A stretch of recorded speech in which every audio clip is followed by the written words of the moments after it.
Assalamualaikum warahmatullahi wabarakatuh. Alhamdulillah wassalatu wassalamu ala rasulillah. Amma ba'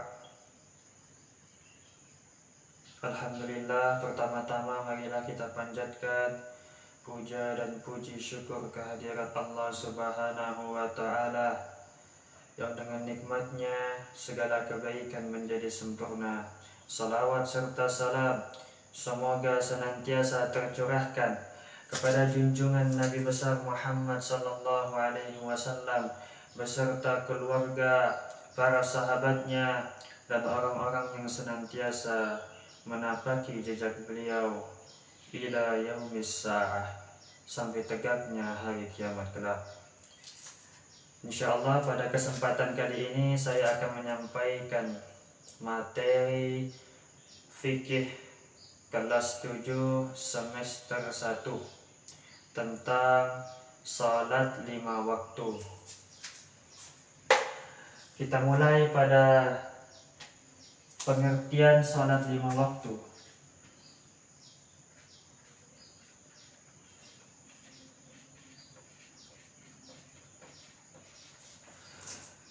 Salat 5 waktu secara bahasa artinya adalah berdoa.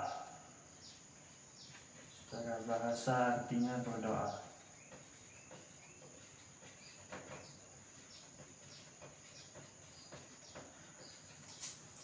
Adapun secara istilah, salat itu adalah setiap perkataan maupun perbuatan yang diawali dengan ucapan takbir dan diakhiri dengan ucapan salam, taslim.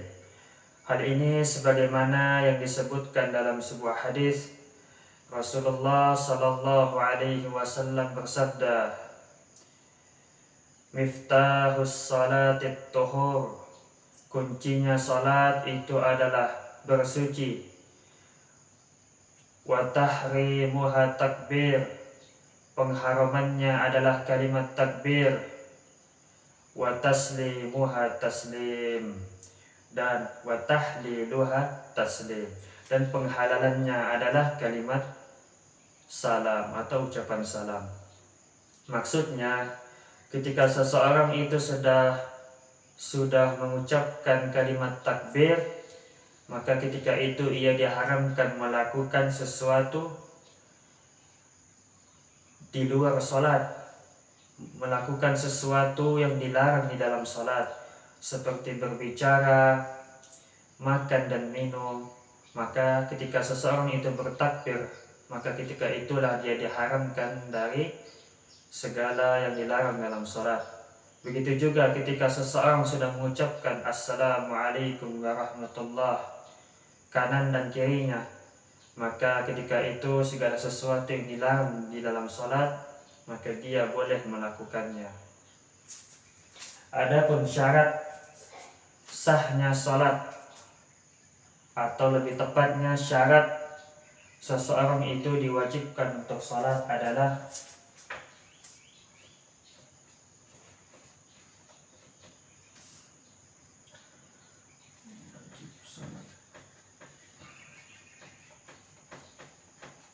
yang pertama, hendaklah ia seorang muslim, karena sesungguhnya orang-orang musyrik maupun orang-orang kafir, habitat a'maluhu, amal-amal mereka itu tertolak di sisi Allah, tidak diterima. Karena sesungguhnya syarat dari diterimanya amal adalah mukmin. Oleh karena itu, mengapa Allah selalu mengaitkan amal soleh dengan keimanan? Innal ladzina amanu wa 'amilus shalihat falahum ajrun ghairu mamnun, kata Allah. Dan barang siapa yang beriman serta mengerjakan amal soleh, maka baginya pahala yang tiada putusnya. Oleh karena itu, syarat pertama seseorang diwajibkan untuk salat adalah beragama Islam atau Muslim. Yang kedua, bersih dari hadas,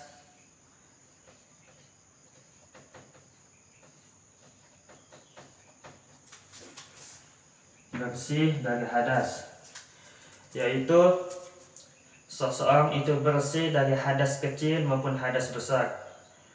Adapun hadas kecil itu bisa dibersihkan atau dihilangkan dengan berwudu, sedangkan hadas besar itu bisa dihilangkan dengan mandi wajib. Ya, seseorang itu hendaklah bersih dari hadas. Yang ketiga, hendaklah dia seorang yang berakal.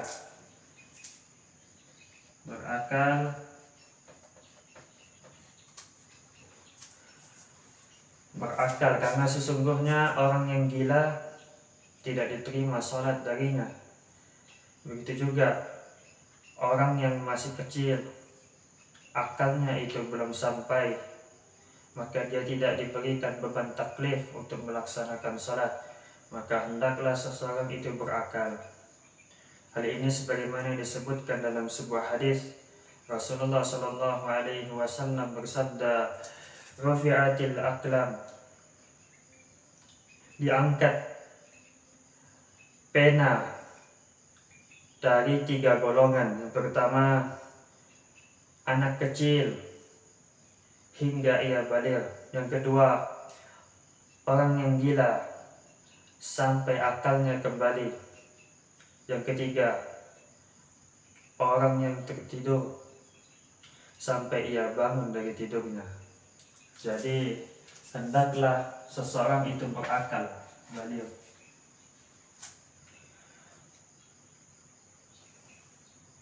Yang keempat adalah hendaklah telah masuk waktu sholat.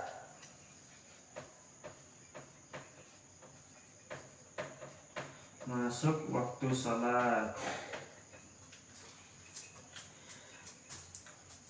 Dan ini adalah syarat yang mutlak. Bagaimana seseorang itu bisa diterima sholatnya? Hendaklah ia kerjakan sesuai dengan waktunya. Barang siapa yang mengerjakan sholat zuhur di waktu asar, maka sholatnya tidak diterima kecuali dengan uzur yang dapat dibenarkan oleh syariat. Oleh karena itu Allah Subhanahu wa ta'ala berfirman, "Innas salata kanat 'alal mu'minina kitaban mawquta." Sesungguhnya salat itu diwajibkan bagi orang-orang beriman sesuai dengan waktunya. Sesungguhnya salat itu telah ditetapkan waktunya, adalah kewajiban yang telah ditetapkan waktunya bagi orang-orang yang beriman. Ini adalah syarat wajibnya salat. Adapun dasar atau hukum perintah yang mewajibkan seseorang itu untuk salat adalah dari Al-Quran, dari As-Sunnah, dan juga dari ijma' kaum muslimin. Dari Al-Quran sebagaimana yang telah kita sampaikan, bahwasanya hendaklah orang-orang beriman itu adalah orang-orang yang mengamalkan atau orang-orang yang mengerjakan amal soleh, dan salat adalah sebaik-baiknya amal soleh. Dasar hukum perintah salat dalam Al-Quran seperti firman Allah dalam surah Al-Baqarah, "Alladzina yu'minuna bil ghaib wa yuqimunas salah",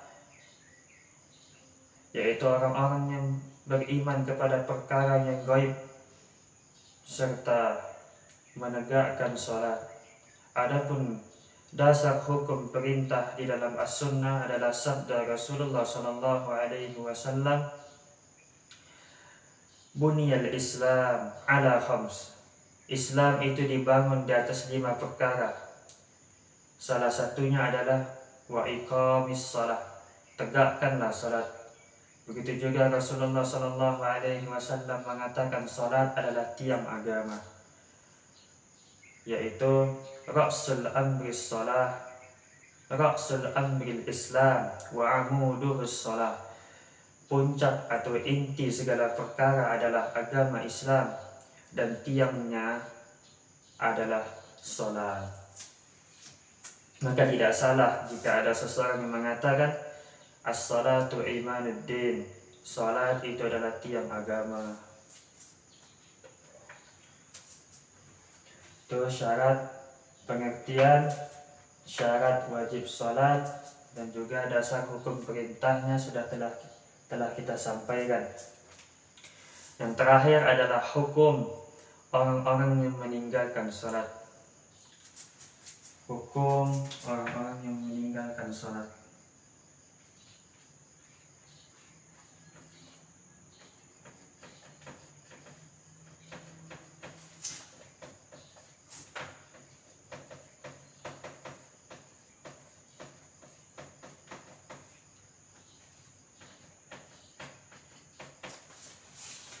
Orang-orang yang meninggalkan salat itu terbagi menjadi dua. Yang pertama, ada orang yang meninggalkan salat dengan sengaja. Yang kedua, ada orang yang meninggalkan salat karena tidak sengaja. Adapun orang-orang yang meninggalkan salat dengan sengaja, maka para ulama berbeda pendapat apakah orang-orang ini wajib mengqadha salat yang ia tinggalkan. Adapun orang yang meninggalkan salat dengan tidak sengaja, maka para ulama sepakat bahwasannya orang yang seperti ini ia wajib mengganti salat, dia wajib mengqadha salatnya yang ia tinggalkan. Adapun orang yang meninggalkan salat dengan tidak sengaja, ini terbagi menjadi 4 golongan. Yang pertama, orang yang meninggalkan salat karena meyakini bahwasannya salat tidak wajib, maka orang seperti ini hukumnya kafir. La khilafan baina ulama, tidak ada khilaf di antara para ulama. Yang kedua, orang yang meninggalkan salat karena menganggap remeh, maka orang seperti ini terkena ancaman dari hadis-hadis Nabi yang mengatakan bahwa orang tersebut kafir. Ini adalah pendapat Imam Ahmad, Ishaq, dan juga mayoritas ulama salaf dari kalangan sahabat dan tabi'in. Yang ketiga, orang yang meninggalkan salat karena bolong-bolong, maka orang yang seperti ini tidak dihukumi kafir. Akan tetapi hendaklah kita berlemah lembut kepadanya agar ia dapat kembali kepada agamanya, kembali kepada melaksanakan salat secara utuh. Adapun yang keempat, yaitu orang yang melalaikan salat. Ia sering mengerjakan salat, tetapi selalu hampir saja ia melaksanakan salat keluar dari waktunya. Maka orang seperti ini tidaklah kafir, akan tetapi orang seperti ini dihukumi fasik. Hal ini sebagaimana dalam firman Allah, fawailun lil musallin alladzina hum fi salatihim sahun. Celakalah orang-orang yang melalaikan salat, orang-orang yang salat, kata Allah, yaitu orang-orang yang lalai di dalam salatnya. Adapun orang yang meninggalkan salat dengan tidak sengaja, yaitu seperti orang yang tertidur, orang yang pingsan, orang yang kehilangan akalnya, maka